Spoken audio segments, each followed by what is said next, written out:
बिस्मिल्लाहिर्रहमानिर्रहीम। स्टूडेंट्स, आज का हमारा जो लेक्चर है उस लेक्चर में जो टॉपिक मैं आपके साथ डिस्कस करने वाला हूँ उसका नाम है law of conservation of linear momentum.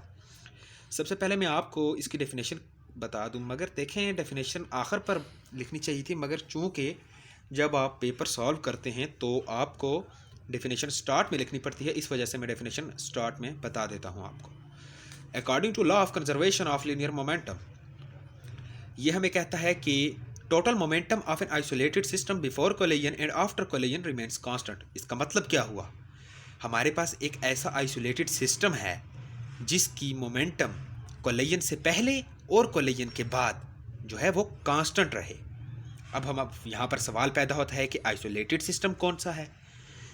ये मैं आखिर पर आपको डेफिनेशन मैंने लिख दी है, वो भी आपको बता दूंगा, मगर मैं आपको भाई यहाँ पर बता दूँ, आइसोलेटेड सिस्टम हमारे पास वो सिस्टम है जिस पर कोई भी एक्सटर्नल फोर्स एक्ट नहीं कर सकती। अब मैं आपको ज़रा डायग्राम की मदद से अब मैं आपको इसकी वजाहत देता हूँ फिग की मदद से। लेट सपोज हमारे पास कोई दो पार्टिकल्स हैं, हमने एज्यूम किया कि हमने दो बॉल्स ले ली, एक को हमने नाम दे दिया ए और एक को हमने नाम दे दिया बी। अब बॉल ए का जो मैस है हमने उसे कह दिया कि ये m1 है और बॉल बी का मैस है m2, और जो बॉल ए है हमने कहा इसकी वेलोसिटी है u1 और बॉल बी है उसकी वेलोसिटी है u2। ये है आ गया हमारे पास बिफोर कोलिजन का। अब ड्यूरिंग कोलिजन के दौरान हमारे बॉल्स के साथ क्या होगा? जब बॉल ए बॉल बी के साथ टकराएगा, जाहिर सी बात है बॉल ए ने बी पर फोर्स एग्जर्ट किया, हमने लिख दिया एफ ए टू बी। ये इसका मतलब हुआ ए ने बी पर फोर्स एग्जर्ट की। अब जाहिर सी बात है कि बी भी उस बॉल को रोकने के लिए ए पर फोर्स एग्जर्ट करेगा, तो हमने लिख दिया एफ बी टू ए। अब ये हो गई ड्यूरिंग कोलिजन। अब आफ्टर कोलिजन इसके बाद क्या होगा? जब इन दोनों के दरमियान कोलिजन हो गई तो ये बॉल्स थोड़ी दूर हुई। अब कोलिजन के बाद जो बॉल ए है उसकी वेलोसिटी हो गई v1 और बॉल बी की वेलोसिटी हो गई v2। अब यहाँ पर m1 u1, m2 u2, m1 v1, m2 v2 क्या है? मैं आपको बता दूँ, ये है momentum of body A before collision, similarly momentum of body B before collision. इसी तरह ये आफ्टर कोलिजन बॉल ए और बी की मोमेंटम्स हैं। अब मैं आपको बता दूं, in law of conservation of linear momentum velocity is represented by u instead of v। इसका मतलब क्या हुआ? यहाँ पर जो है u हमारे पास वेलोसिटी है कोलिजन से पहले की, जब बॉल्स कोलाइड आपस में नहीं हुए उससे पहले बॉल्स की जो वेलोसिटी थी वो थी u1 और u2, इस वजह से हमने लिख दिया u। अब v हमारे पास है बॉल्स की वेलोसिटी कोलिजन के बाद, हमने लिख दिया v1 और v2। जैसा कि ये मैंने आपको पहले ही ऊपर बता दिया है कि ए ने बी पर फोर्स एग्जर्ट की, ये उसका एक्शन था। अब बी ने ए को रोकने के लिए उस पर फोर्स एग्जर्ट की, ये उसका रिएक्शन था। ये माजरा दरपेश आया कोलिजन के दरमियान। हमने यहाँ पर न्यूटन थर्ड लॉ सेटिस्फाई करता है। Next, velocities will change before and after collision. जाहिर सी बात है, ये मैंने ऊपर अभी आपको 2 बार बताया है, यानी कि कोलिजन से पहले हमारे पास वेलोसिटीज़ थी u1 और u2, कोलिजन के बाद हमारे पास वेलोसिटीज़ हो गई v1 और v2। अब हमारे पास इक्वेशन ऑफ मोमेंटम है p is equal to mv। Momentum को हम p से रिप्रेजेंट करते हैं, जब मैस और वेलोसिटी को हम मल्टीप्लाई करते हैं तब हमारे पास मोमेंटम आता है। अब नेक्स्ट, बिफोर कोलिजन मैं आपको बता दूं, momentum of a body A before collision, ये मैंने आपको ऊपर बताया था m1 u1। इसी तरह momentum of body B before collision m2 u2। Similarly अब आफ्टर कोलिजन होने के बाद momentum of body A after collision हमारे पास है मोमेंटम m1 और v1।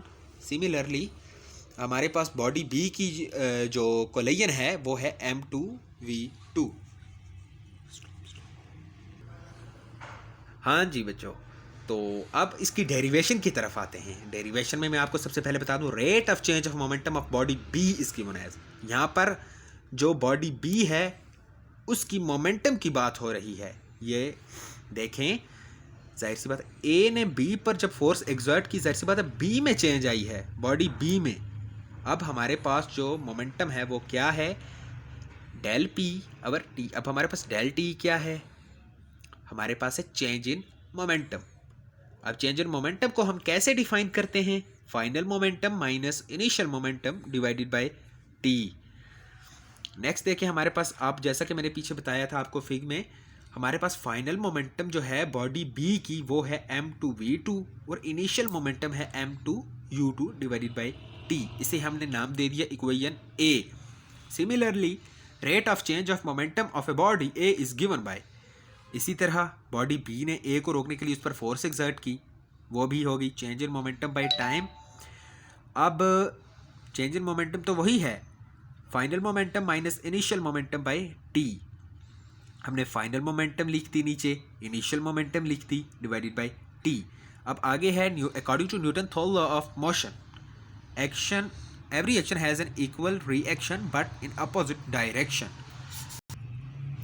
हाँ जी, तो देखें फ्रॉम इक्वेशन 1 एंड 2, जैसा कि मैंने भी बताया कि न्यूटन के लॉस हमें, थर्ड लॉ हमें क्या कहता है, action has an equal reaction but in opposite direction.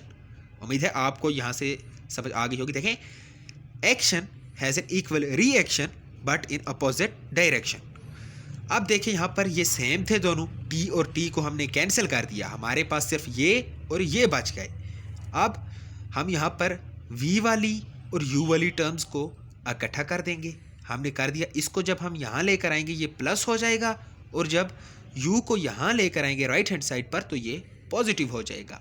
अब हम इसे इस फॉर्म में भी लिख सकते हैं, यानी हम ये जो है m1u1 प्लस m2u2, ये हमारे पास बिफोर कोलिजन की मोमेंटम है, हम इसे पहले लिखते हैं और आफ्टर कोलिजन की मोमेंटम को बाद में लिख देते हैं, ये होगी। अब मैंने शुरू में आपको बताया था कि आइसोलेटेड सिस्टम क्या होता है, वो डेफिनेशन है, system in which no external force act on it called isolated system. ऐसा सिस्टम जिसमें कोई एक्सटर्नल फोर्स एक्ट नहीं करती, हम उसे कहते हैं आइसोलेटेड सिस्टम।